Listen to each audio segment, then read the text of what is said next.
Yeah, this is what we got right here. They got the earthworks going. That's where they're going to try to bring the water down. There's Bob Hopfield.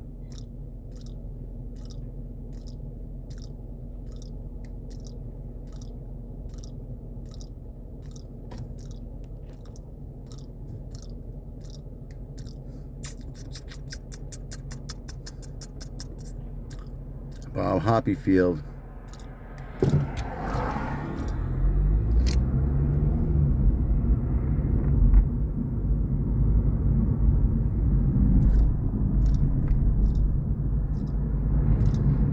Bob Hopfield, who was shooting crows, I guess.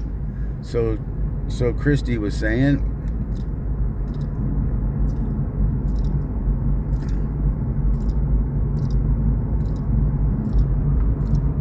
Yeah, gonna be doing something here.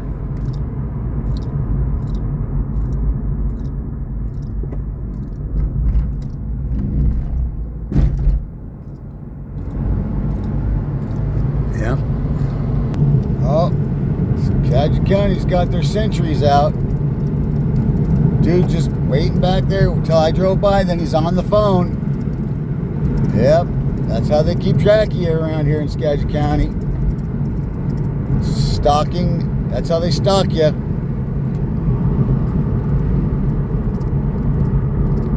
Here's another one. There's another one. Stalking and surveilling. Yeah, this guy recording and smiling right here. It's all like he's king shit. Who is he? Exempt. Yep. That's what we call stalking and surveilling.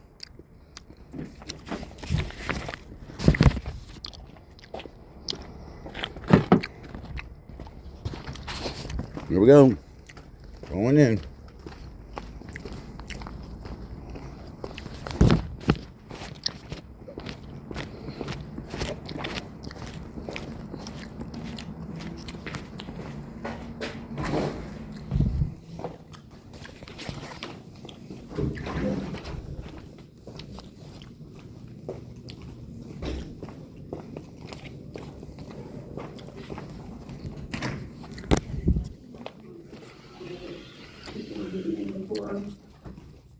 We were even doing it longer. But aside from that, I'm kind of curious. I don't know who I would speak to or connect with about these types of questions, but is there any possibility of implementing some type of pilot program that would incorporate like green building, that kind of thing, like earth bag homes or something like that, that's much cheaper and sustainable and could provide skills perhaps to this community, give them a part in building it, that kind of thing. I wish I would talk to you about that, but if you want to drop contact information into the chat, we can get a specific comment back to. Public hearing isn't set up for a response time. It's a one-way street, it's taking information right now, but if there's community or connection we can make, just drop that information into the chat, we'll pick it up from there. okay, thank you, I appreciate that. Okay. Is there anyone else in line who would like to make public comment regarding the 5-year homeless plan as presented?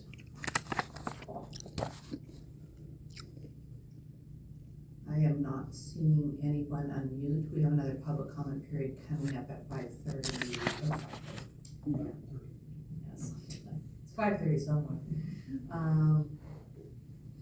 Doesn't look like in the room.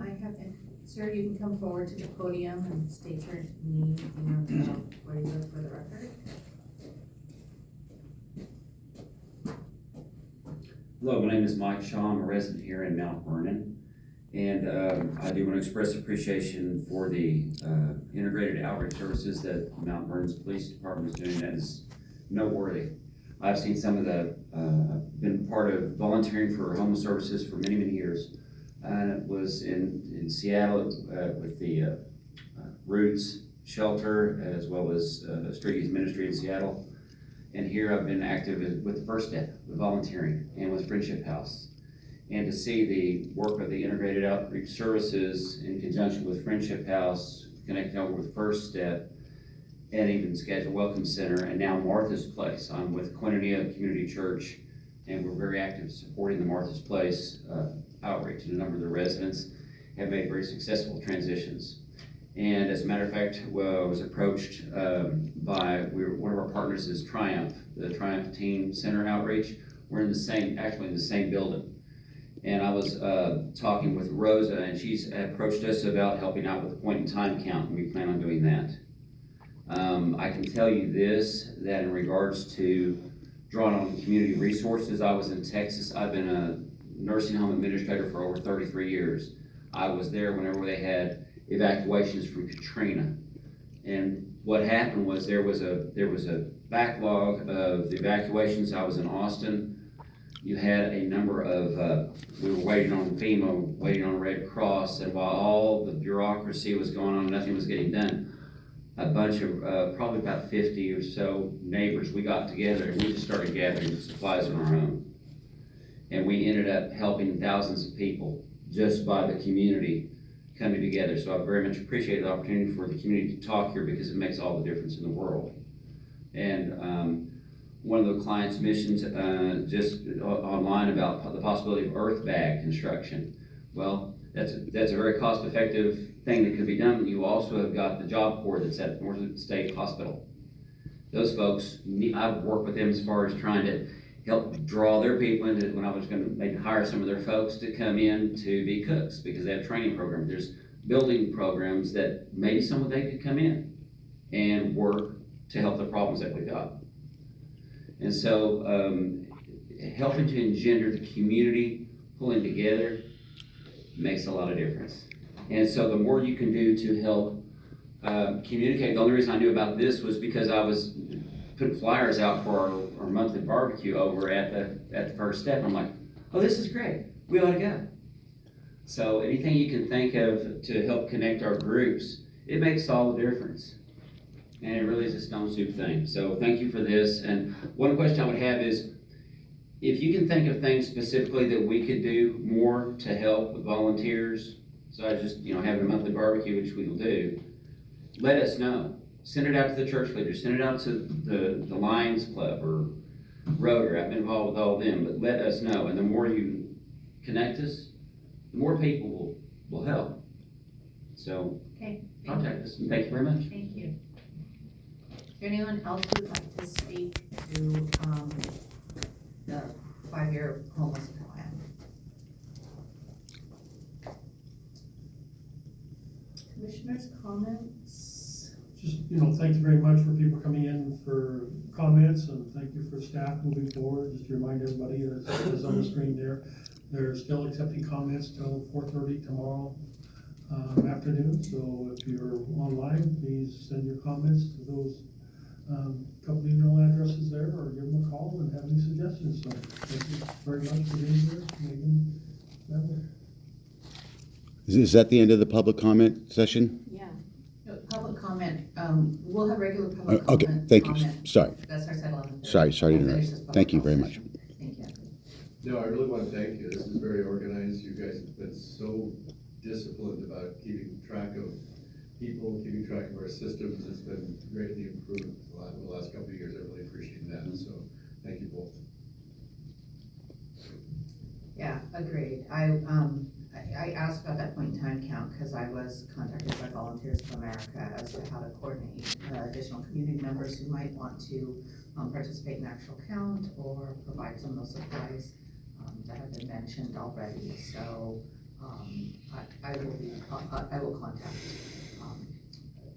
and work with VOA directly also, because it is a all hands on deck event there in late January. Okay, if there is nothing else, commissioners, oh wait, this was a public hearing. I Make a motion to close the public hearing. All right. I'll start with that. Commissioner Browning moves and Commissioner Wilson seconds, closing the public hearing. All in favor, signify by saying aye. Aye. That motion carries. And we are going to adjourn just for a transition here, about 5 minutes. The Board of County Commissioners will be back at 11:30 for public comment period, county and individual success stories, and miscellaneous announcements. We are adjourned. Okay. Yeah.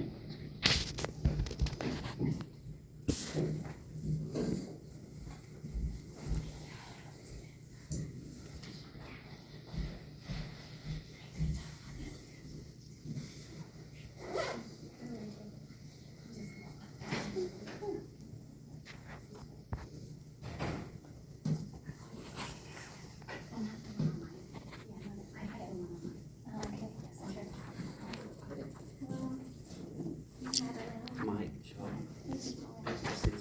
Oh, thank you, nice to meet you. I think we did email before, but. Yeah, nice to meet you. I'm Esther.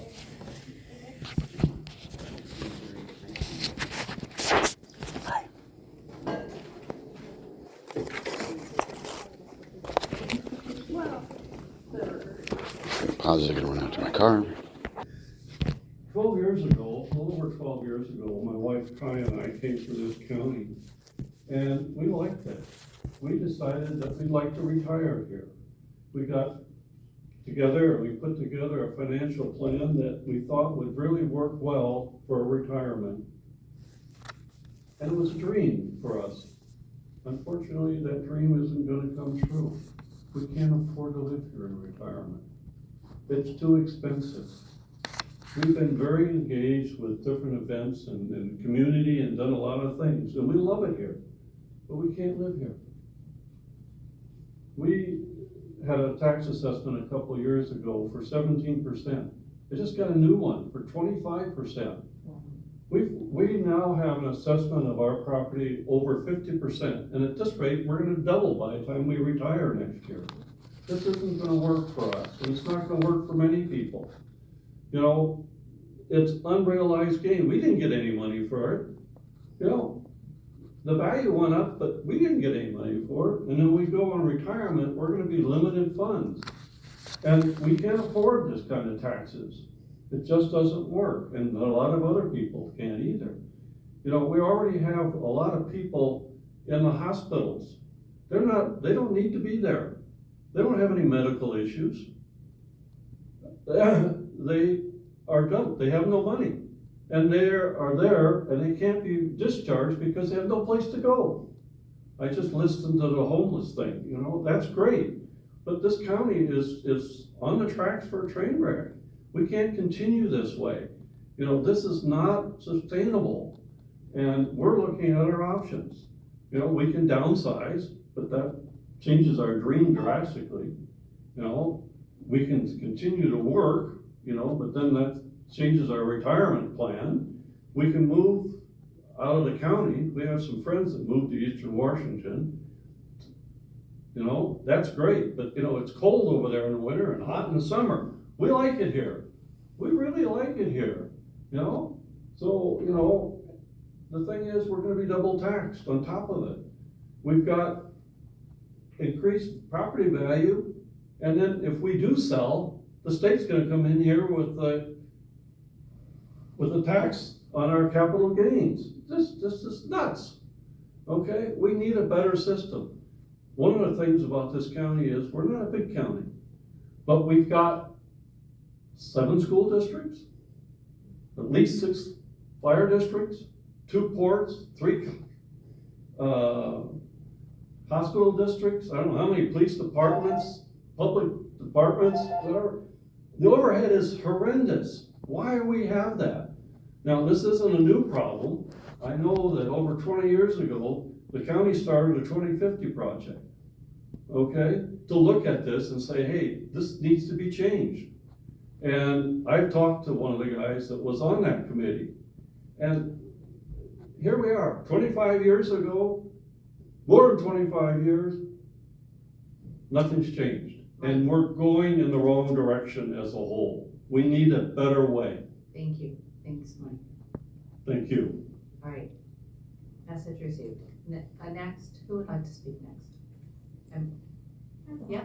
Come on up to the podium, state your name and where you live for the record, please. Sure.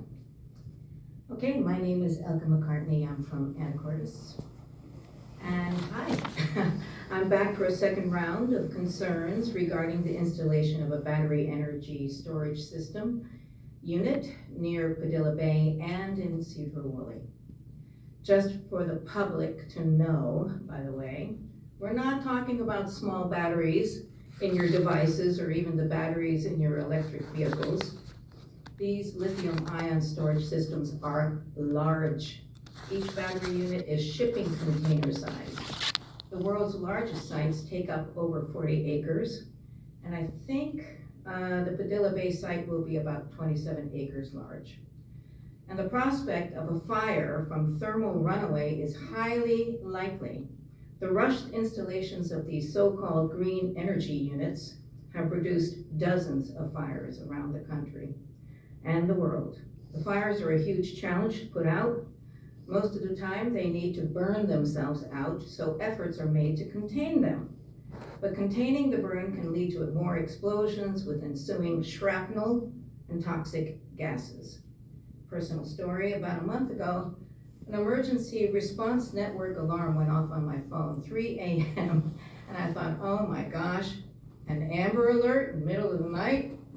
Notification warned me of a pneumonia leak in Burlington, 15 miles away from my home, advised me to close all my windows and shelter in place, which brings me to, if a fire and explosion occurs at any of these sites, how long will major byways such as Highway 20 and local roads be closed?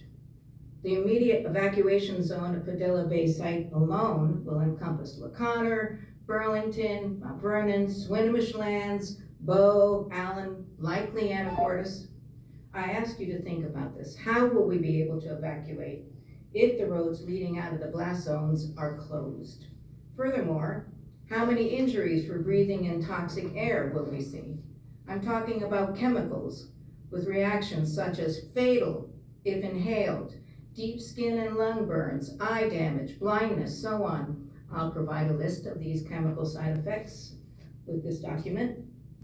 There have been fatalities around the world and in the US, most preceded by agonizing and painful injuries.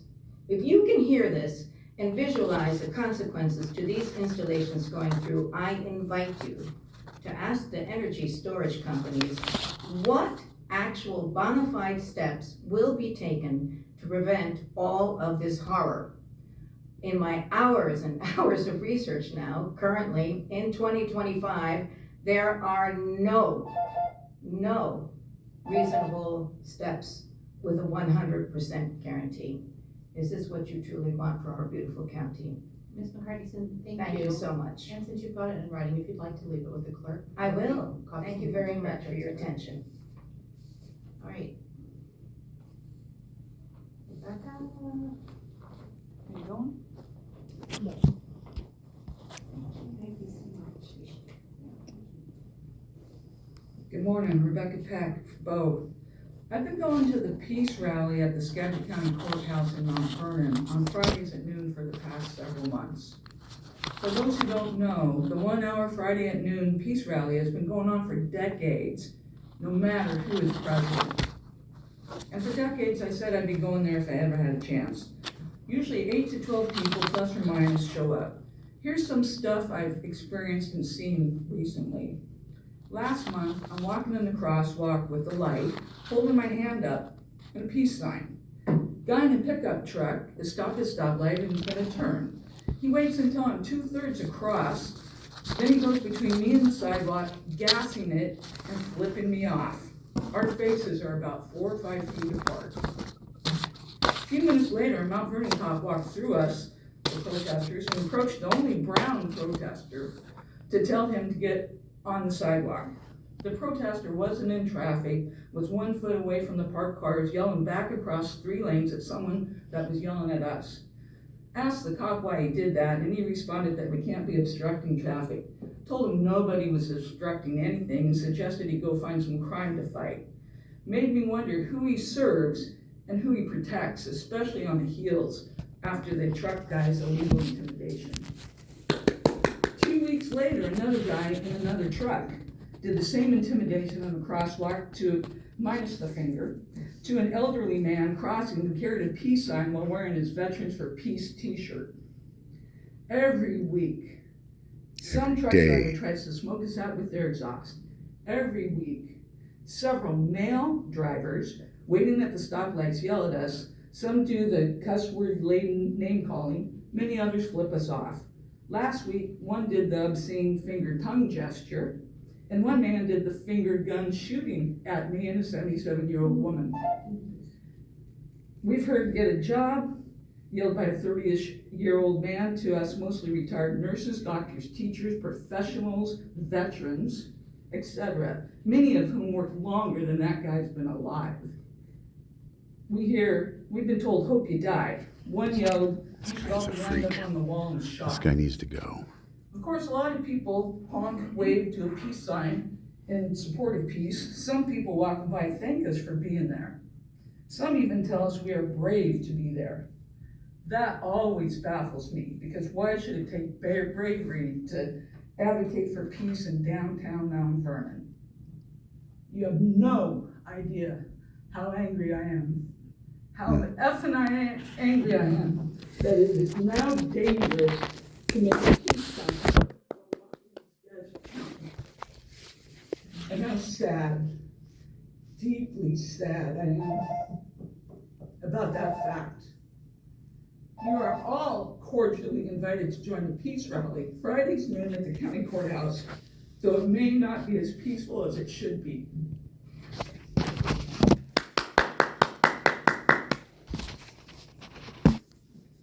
I'll be last. Okay. Anybody else? Come on up.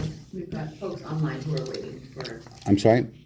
come on up and speak. Oh, you got anybody online that would like to speak first? Okay, I will go to online. if Okay, you're- thank you, thank you. I got a little reading to do.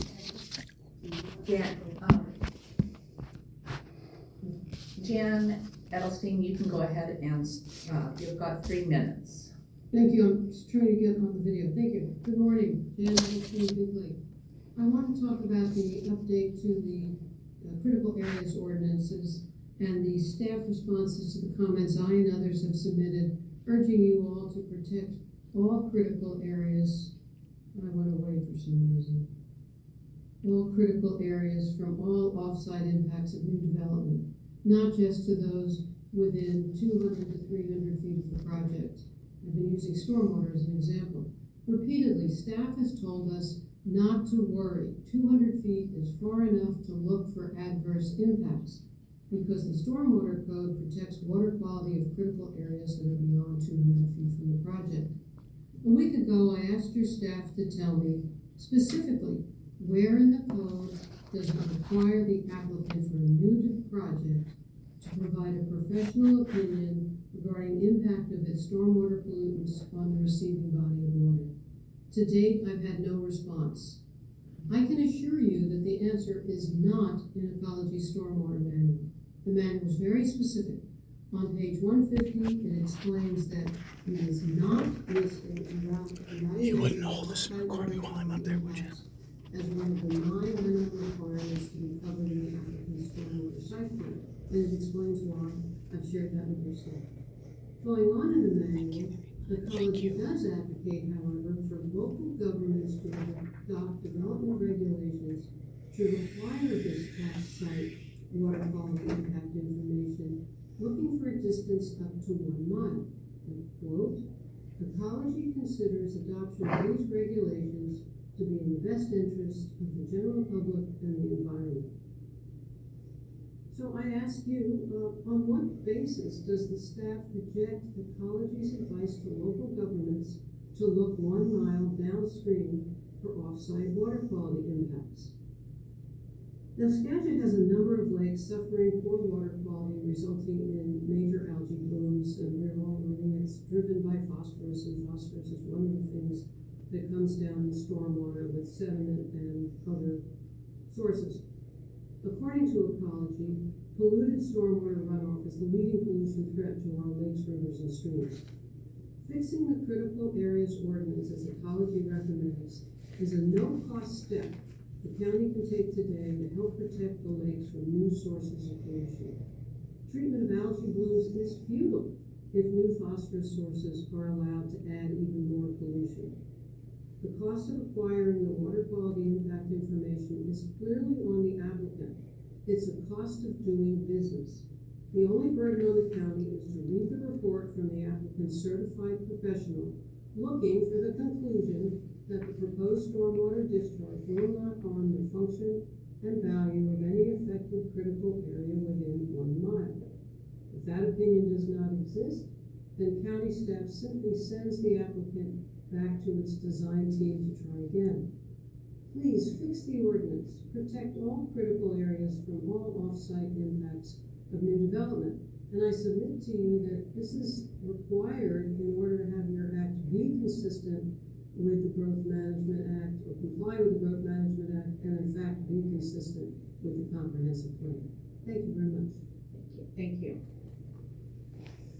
All right, Loretta Humble, go ahead. Thank you. Good morning, Commissioners. Loretta Humble, aka 280 Lake Kavanaugh. As I stated last week, Brent and I scheduled a meeting with Mike regarding curbside recycling at Lake Kavanaugh.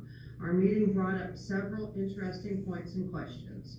I shared with Mike the other areas that receive recycling that are very clearly east of Highway 9. Later that evening, I came up with the idea that there may be other areas receiving curbside recycling that we should investigate. We ventured out on that field trip, and I shared our findings with Mike via an email. My speech today was to elaborate on that subject, but something significantly more important came to the forefront on Saturday. Therefore, I saved this information next week. As you know, we had significant wind and rain recently. During those times, we all deal with flooding, downed trees, and power outages. We have much more rainfall here at Lake Kavanaugh than you have in town, and due to our area and environment, we encounter many more downed trees. That being said, we had a tree fall completely across South Shore on Saturday and onto the power lines, so that the downed power lines were arcing and burning on the roadway. Our volunteer fire department was called, and they cordoned off the area so that no vehicles could attempt to pass the live power wires.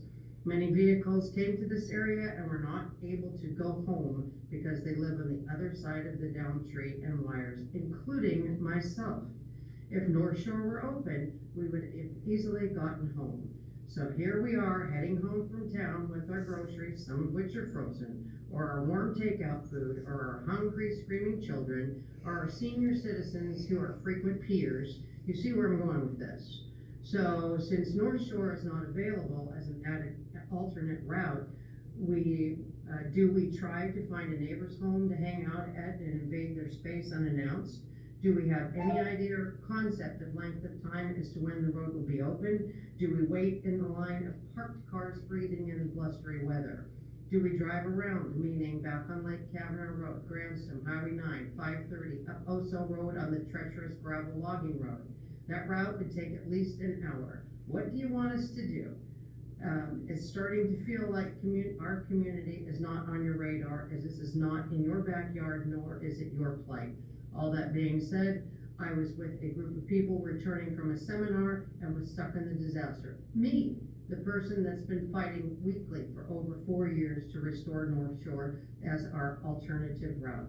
And as you might imagine, I have documentation photos to prove it if you are interested. Thank you for your time. Thank you, sweetie. I'm sorry you got cut off. I'm sorry any of your neighbors got cut off. All right. Talia, are you wanting to provide public comment at this time? No, not at this time, but thank you for asking. Okay, thank you. So I'll move back to the Anthony. You are batting cleanup, I think. Hi, thank you for your your time. Anthony Romano, I live on plot 44681, where they are trying to steal my grandfather's water rights. And to back up Miss, I forgot her name, I'm sorry, I apologize. But she is correct. It is dangerous out there. Some of these subcontractors and contractors that you got for the county are swerving at me off the road, trying to hit me on my motorcycle, lining up on me, trying to hit me. Okay, and also Larry Jensen's lawsuit against Tom Wenzel and Jack Moore ring true in my ears. The statements he made are exactly what has been done to me, but more than him. Because it's a little more important. The water is the most important thing on the planet. It's life. I have all the information. I've given all the information to the assessors, the auditors. The assessor actually said Danny Higgin recycled my homestead certificate. And also, I'd like to ask Miss Lisa Janicki, I've asked over and over for about a year now, what's up with the property swap and the illegal conveyances with Seattle City Light in my area that are affecting my water? I've got the neighbors behind me trying to chase me down with guns in their truck when they have falsely arrested me 3 times now, and they're trying for a 4th. I got Miss Kellie Gillingham. I don't care if I get a warrant for my arrest for breaking a wrongful order by a wrongful judge. Right here, Kellie Gillingham committing perjury right here. Will not work with me. Department of Ecology will not talk to me, will not work with me. What's up with that? It's a government agency. I'm just criticizing their not helping me at all whatsoever. Actually demonizing and criminalizing me like you guys are. And it's got to stop. And I won't stop until this is resolved and the truth comes out. And it will. I mean, bottom line, it's in your own, all my information is all in your guys' own writing. All the information I've gathered is your guys' information that I got from you guys.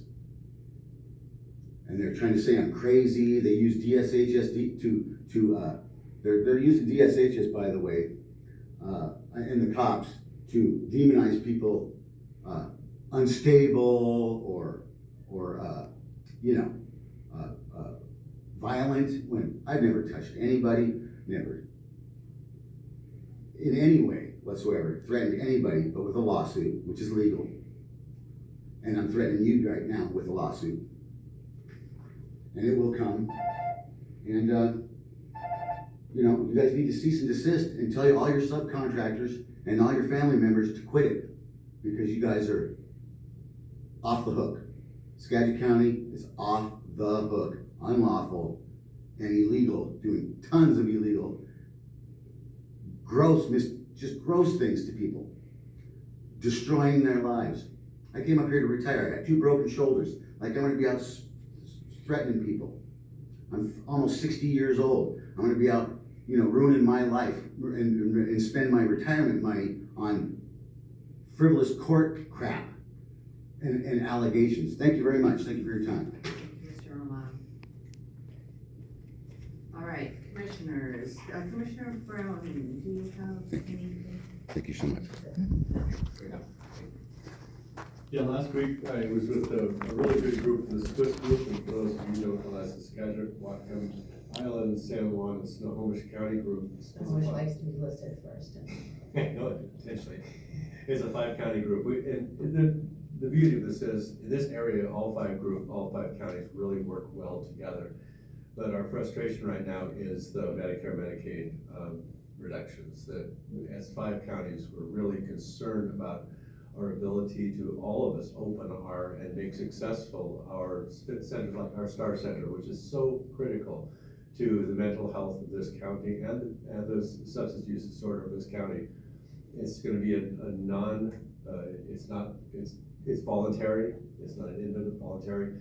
It's going to have 48 beds. It'll be just fantastic, but it needs to have Medicare, Medicaid money to keep it going successfully. And we're all just terrified that each one of other counties has a site like this that is just there to be really, really productive in our current state of mental health and substance use disorder, and with no Medicare, Medicaid, we'll have a hard time keeping them open and successful. So if any of you do talk to your legislators, make sure they understand how incredibly important this is.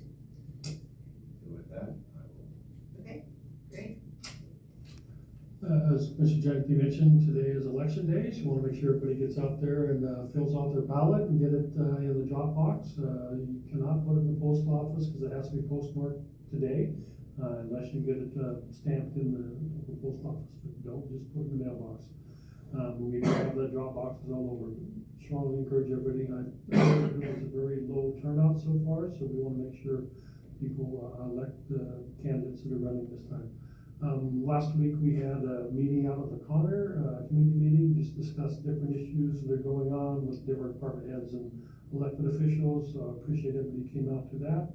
And then last week we also had a ribbon cutting at a new bridge on Fisher Creek along I-5 going up Conway Hill out there. So Congressman Larson was there. I really appreciate all the different funding that has come through with the bipartisan infrastructure bill. Is that he made the big point on how that was going, and these are the projects we're able to get done in Skagit County with that passage of that bill 3, 4, 5 years ago.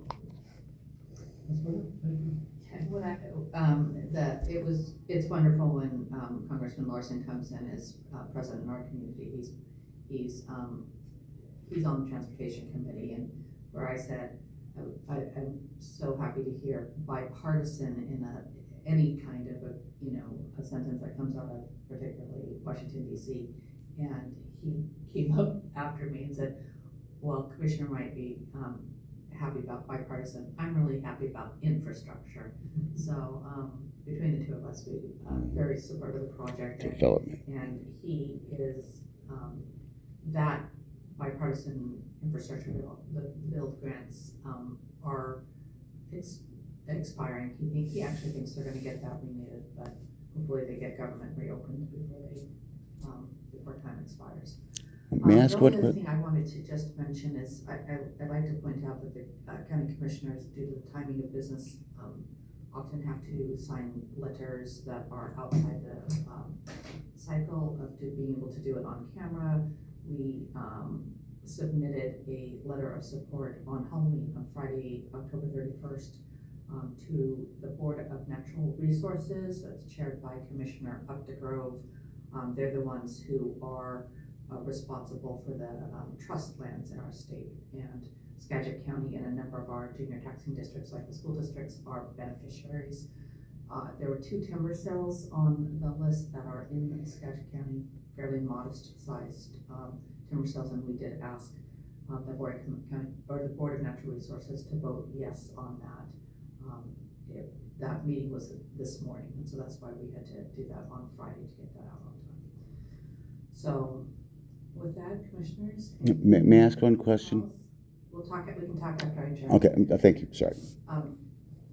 We will, commissioners have posted as there's a Washington State exit conference, auditors exit conference at 1 o'clock. That is not televised, and at 2 o'clock we have an executive session. And other than that, we are adjourned. Anthony, what's your question? My question is at 2:30 to 3, the executive session potential litigation under RCW 423110. That is a public meeting.